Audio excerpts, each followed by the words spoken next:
까지의 말씀입니다.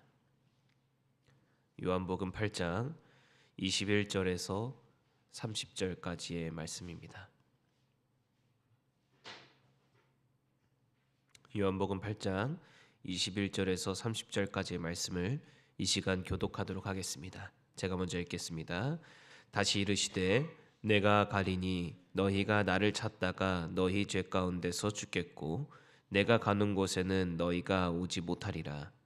유대인들이 이르되 내가 말하기를 내가 가는 곳에는 너희가 오지 못하리라 하니 그가 자결하려는가. 예수께서 이르시되 너희는 아래에서 났고 나는 위에서 났으며 너희는 이 세상에 속하였고 나는 이 세상에 속하지 아니하였느니라. 그러므로 내가 너희에게 말하기를 너희가 너희 죄 가운데서 죽으리라 하였노라. 너희가 만일 내가 그인 줄 믿지 아니하면 너희 죄 가운데서 죽으리라. 그들이 말하되 내가 누구냐. 예수께서 이르시되 나는 처음부터 너희에게 말하여 온 자니라. 내가 너희에게 말하고 판단할 것이 많으나 나를 보내신 이가 잠대심에 내가 그에게 들은 것을 너희에게 말하려고 하시니 그들은 아버지를 가리켜 말씀하신 줄을 깨닫지 못하더라. 예수께서 열가를 후에 내가 그인 줄 알고 또 내가 스스로 아무것도 하지 아니하고 오직 아버지께서 가르치신 대로 이것을 말하는 줄로 알리라. 나를 보내신 이가 나와 함께 하시도다. 나는 항상 그가 기뻐하시는 일을 행함으로 나를 혼자 두지 아니하셨느니라. 이 말씀을 하심에 많은 사람이 믿더라. 아멘. 우리의 신앙은요, 이해와 믿음 그 사이에서 끊임없이 긴장하면서 살아가는 여정 가운데에 있습니다. 이해와 믿음이라는 것은 자신에게 주어진 상황에 맞게 이 균형을 맞추는 게 매우 중요한데, 이해만 앞서면 모든 것을 분석하려다가 결국 의심으로 흘러가게 되어집니다. 그렇다고 또 반대로 어떤 성숙하지 못한 믿음만 세우게 되면은요, 분별 없이 열심만 내다가 방향을 잃을 수가 있습니다. 그래서 이해와 믿음이라는 것은요, 상황에 맞는 균형이 필요합니다. 이 주어진 상황 속 안에서 무엇을 이해해야 하고 또 우리가 어디서 무엇을 믿어야 하는지에 대한 분별이 중요하다라는 것이죠. 오늘 본문의 말씀에서는요, 이러한 균형이 무너졌을 때에 어떤 일이 일어나는지를 보여주는 본문의 말씀입니다. 예수님과 바리새인들의 대화 속 안에서 이해와 믿음이 어긋난 모습이 선명하게 드러난다라는 것인데, 이 바리새인들은 이해에 치우친 사람들이었습니다. 이 당시 상황 가운데에서 종교 지도자들이 예수님을 체포하려고 했었던 시기였습니다. 그래서 요한복음 이전의 말씀 가운데에서 보면은 계속해서 예수님을 붙잡으려고 했었던 사건들이 나타나죠. 예를 들어서 요한복음 7장 34절에서 너희가 나를 찾아도 만나지 못할 것이다. 나 있는 곳에서 오지도 못할 것이다 라고 말씀하셨었습니다. 그리고 또 오늘 본문의 말씀 바로 직전의 말씀인 8장 14절의 말씀을 보시면 예수님은 어디서 오면서 어디로 가는지는 알고 있지만 바리새인들은 알지 못할 것이다 라고 말씀을 하십니다. 이 상황 가운데서 흥미로운 부분은요, 예수님은 예수님과 바리새인들의 이해가 달랐다라는 것입니다. 그들은 예수님의 말씀을 이해하려고는 했습니다. 그래서 그 사람 예수님께서 무슨 이야기를 하고 있는지 그 말의 의미가 무엇인지를 자신 스스로 이해하고 판단하는 모습을 보여주기는 합니다. 그러나 그 이해는요, 철저히 땅의 관점 그리고 인간의 논리 안에서의 이해였습니다. 본문의 말씀 22절의 말씀인데요, 제가 읽겠습니다. 유대인들이 이르되 그가 말하기를 내가 가는 곳에는 너희가 오지 못하리라 하니 그가 자결하려는가. 아멘. 예수님이 가시는 목적지에 너희가 오지 못할 것이라는 말을 들으니까요, 이 자신의 생각으로 이해했을 때 우리들이 끝까지 쫓아가지 못할 곳이라면 그냥 자살하려는 것이 아니냐라고 지금 조롱하고 있는 겁니다. 이것이 이해의 한계인 것이죠. 하늘의 말씀을 땅의 기준으로 재단하면은요, 결국 이렇게 왜곡된 반응이 나올 수밖에 없습니다.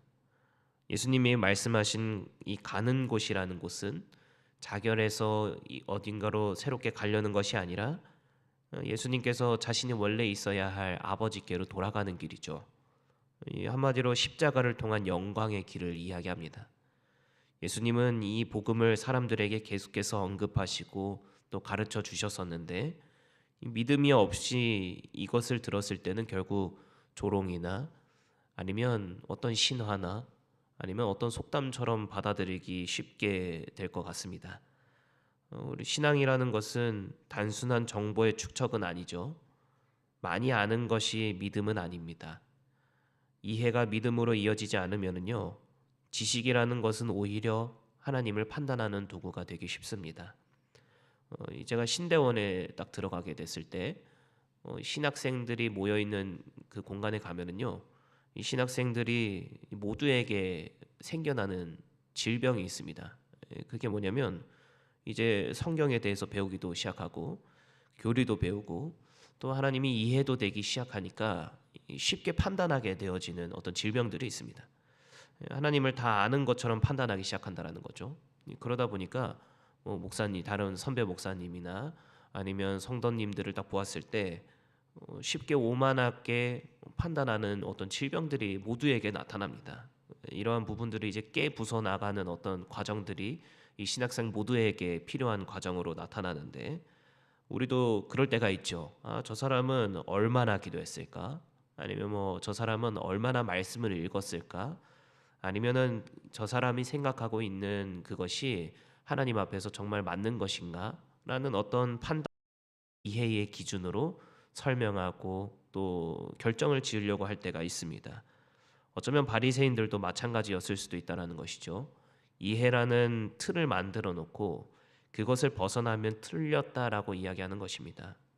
죄라는 것은요, 이해의 영역을 넘어가면 그것을 정죄로 연결짓게 만들어 버릴 때가 있습니다.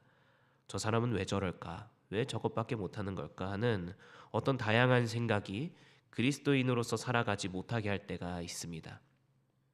자신의 이 죄의 연약함은 보지 못한 채 말이죠.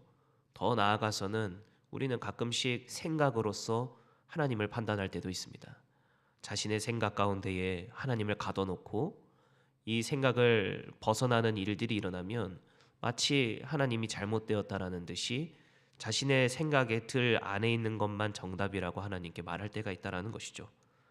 그래서 예수님은 이해의 틀을 벗어나지 못하고 있는 바리새인들에게 새롭게 빛을 비추셔서 정말 온전하게 나아갈 수 있는 그리고 나아가야 하는 길을 소개해 주십니다. 하지만 요한복음이 시작할 때 이야기했었던 것처럼 이 빛이 비추었을 때 어둠은 깨닫지 못하고 있는 모습을 오늘 본문의 말씀은 보여주고 있습니다. 예수님은 그래서 그러한 어둠 가운데에 있는 이 바리새인들, 이 종교 지도자들에게 일침을 날리시는데 24절의 말씀인데 제가 읽겠습니다. 그러므로 내가 너희에게 말하기를 너희가 너희 죄 가운데서 죽으리라 하였노라. 너희가 만일 내가 그인 줄 믿지 아니하면 너희 죄 가운데서 죽으리라. 아멘. 여기서 예수님께서 내가 그인 줄이라는 표현 그리고 이후의 말씀 가운데에서 계속해서 예수님은 자신이 무엇이다라고 표현하면서 소개하고 계시는데 이러한 내용 가운데서 예수님이 스스로를 표현할 때 사용하는 이 말은요. 구약 시대에서부터 이어지는 하나님이 자신을 나타내는 공식과 동일하게 나타납니다. 나는 무엇이다 라는 표현인데 지금 예수님은 나는 너희가 기다리던 그다라고 가르쳐 주시는 것과 동시에 나는 하나님의 아들이다라는 것을 동시에 이 사람들에게 알려주고 있는 것입니다.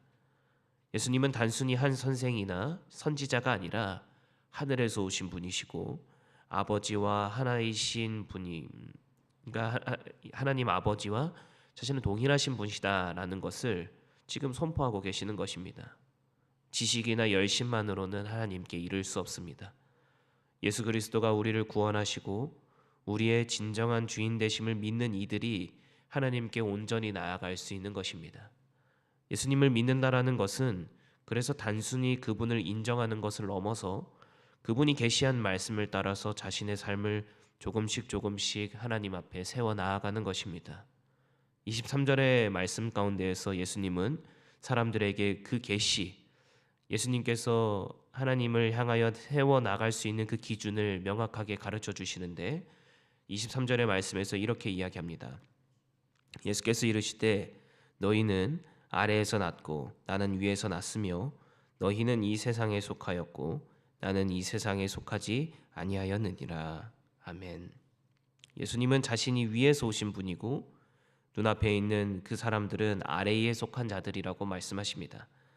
이 소속의 대립으로서 대화를 이끌어 가시는 이유는요, 예수님이 아무리 말해도 소속이 달라서 너희들이 이해하지 못한다라는 것을 지금 말씀하고 계시는 겁니다. 사람들이 예수님을 자신들이 기다리고 있었던 그분으로 이해하지 못하는 이유는요, 세상에 속해 있기 때문에 이해하지 못하는 것이라고 말씀하시는 겁니다. 그래서 지금 이 상황 가운데에서 드러나는 문제는요, 그들이 이해하려고 했었지만 믿으려 하지 않았다라는 것입니다. 믿음은 단순한 어떤 동의 그리고 어떤 단순한 인정으로서 끝나는 것이 아니라 소속의 변화입니다. 세상에 속한 자가 예수 그리스도 안으로 들어와서 하늘에 속한 자가 되는 존재론적인 변화를 이야기합니다. 이 믿음이 없다라는 것은요, 결국엔 소속의 변화도 일어나지 않습니다. 여전히 세상에 속한 채 죄 가운데에서 머물 수밖에 없는 것이죠. 그래서 이해는 사고의 변화이지만 믿음은 존재의 변화입니다. 내가 누구이고 내가 믿는 분은 누구인지에 대해서 우리는 이해와 믿음의 균형 가운데에서 하나님을 바라볼 수 있어야 됩니다. 그리고 그곳 가운데에서 그 균형 가운데에서 하나님께 은혜를 구하는 자세가 필요하다라는 것입니다. 우리는 오랜 시간 신앙생활을 해왔을 것입니다. 말씀도 많이 들었을 것이고 또 어떤 성경 가운데서 많이 공부하신 분들은 교리도 할 것이고 또 평소에 말씀도 읽는 시간도 계속해서 있었을 것입니다. 그러나 우리가 이 시간 가운데서 새벽을 깨워서 예배 자리로 나와서 스스로에게 한번 던져봐야 할 질문이 있다면요, 우리는 한번 생각해 봐야 됩니다. 나는 이해만 쌓이고 있는 것은 아닌지, 아니면 성숙하지 못한 믿음으로 내가 정말 믿어야 하는 것을 믿지 못하고 내 생각 가운데에 있는 것들만 믿고 있는 것은 아닌지 우리는 한번 돌아볼 필요가 있습니다. 만약 이해만 남아있다면요, 우리는 계산을 쉽게 하게 됩니다. 이 상황 가운데서 하나님은 왜 이러시는가? 아니면 내가 이런 일을 당할 사람이 아닌데 왜 이런 고통을 당해야 하는가? 아니면 혹은 예수님이 계시기는 하는가? 내가 정말 예수님을 믿고 예수님이 정말 살아계시다면 나의 마음 가운데 내 삶 가운데에 어떤 세상적인 복과 어떤 그 느껴지는 충만한 무언가가 계속해서 있어야 되는 것은 아닌가라는 의심으로 이어질 수 있습니다. 반대로 이 성숙하지 못한 믿음이 계속해서 남아있다면 분별함이 없이 열심만 내다가 시험에 빠질 수 있습니다. 이해는 말씀 안에서 겸손히 배우는 태도이고 믿음은 이해되지 않아도 예수 그리스도를 붙드는 태도입니다. 예수님은 결국 본문의 사건을 넘어서 시간이 지나 십자가에 들리게 되셨습니다. 사람들은 그때 비로소 깨닫게 됩니다. 예수님께서 말씀하셨던 그것이 이것이구나. 그리고 예수님은 정말로 그분이셨구나. 예수님은 정말로 하나님의 아들이셨구나 라는 내용들을 말입니다. 그러나 우리는 이 본문의 말씀에서 나온 사람들과는 다르게 십자가 이후를 살아가는 사람들입니다. 그래서 이제는 이해하고 믿는 것이 아니라 믿음 안에서 이해가 더 깊어져가는 사람들이 되어야 합니다. 우리의 삶 가운데에서 완전히 이해되지 않는 상황들이 있다면 그 자리에서 예수님을 그분으로 믿는 우리의 진정한 구원자 되시며 우리의 진정한 주인 되심을 믿는 결단이 필요합니다. 하늘에 속한 분으로 나를 구원하신 주로 믿는 우리 성도인들 모두가 되시기를 소망합니다. 이해와 믿음의 균형 위에 설 때에요, 우리는 흔들리지 않는 믿음 가운데에 신앙으로 나아갈 수 있는 것입니다. 십자가는 실패가 아니라 아버지의 뜻을 이루신 완전한 순종이었던 것처럼 우리도 마치 세상의 기준에서는 실패처럼 보이는 이해되지 않는 상황 가운데에서 그 자리에서 믿음으로 순종할 수 있는 우리 성도인들 모두가 되시기를 소망합니다. 기도하겠습니다. 주여, 우리는 연약합니다. 그래서 가끔씩은 한쪽으로 치우쳐서 성숙하지 못한 믿음으로 혹은 이해가 되지 않는다라고 해서 계산하는 연약한 신앙으로 주님 앞에 설 때가 있습니다. 우리를 불쌍히 여기시고 은혜를 더하시고 예수님께서 그곳에 있는 수많은 사람들에게 계속해서 자신이 누구인지를, 또 우리가 나아가야 할 그 길이 무엇인지를 계속해서 이야기해 주셨던 것처럼 하나님 우리에게도 계속해서 말씀하여 주시어서 우리가 흔들리고 균형이 무너질 때마다 다시 빛을 비추시는 그곳으로서 우리의 길이신 예수 그리스도를 향하여서 나아갈 수 있도록 하나님 인도하여 주시옵소서. 예수님의 이름으로 기도드렸습니다. 주신 말씀을 기억하면서 이 시간 함께 기도하기를 원합니다. 우리 첫 번째로 기도할 것은 우리에게 깊어진 믿음을 허락하여 주시옵시고 이해를 통하여서 건강한 신앙을 세우게 하여 주시옵소서. 우리가 그리스도의 자녀임을 고백하면서 그리고 또 성숙한 믿음으로써 또 온전한 이해로서 그 깊어진 삶을 주님께 온전히 올려드릴 수 있는 우리의 삶이 될 수 있도록 함께하여 주시옵소서. 두 번째로 기도할 것은 이제 개강을 앞두고 있는데 순장반과 제자훈련 그리고 어하나 등등 여러 가지 시작되는 모든 모임과 사역 가운데에 감당할 수 있는 힘과 지혜를 더하여 주시옵소서.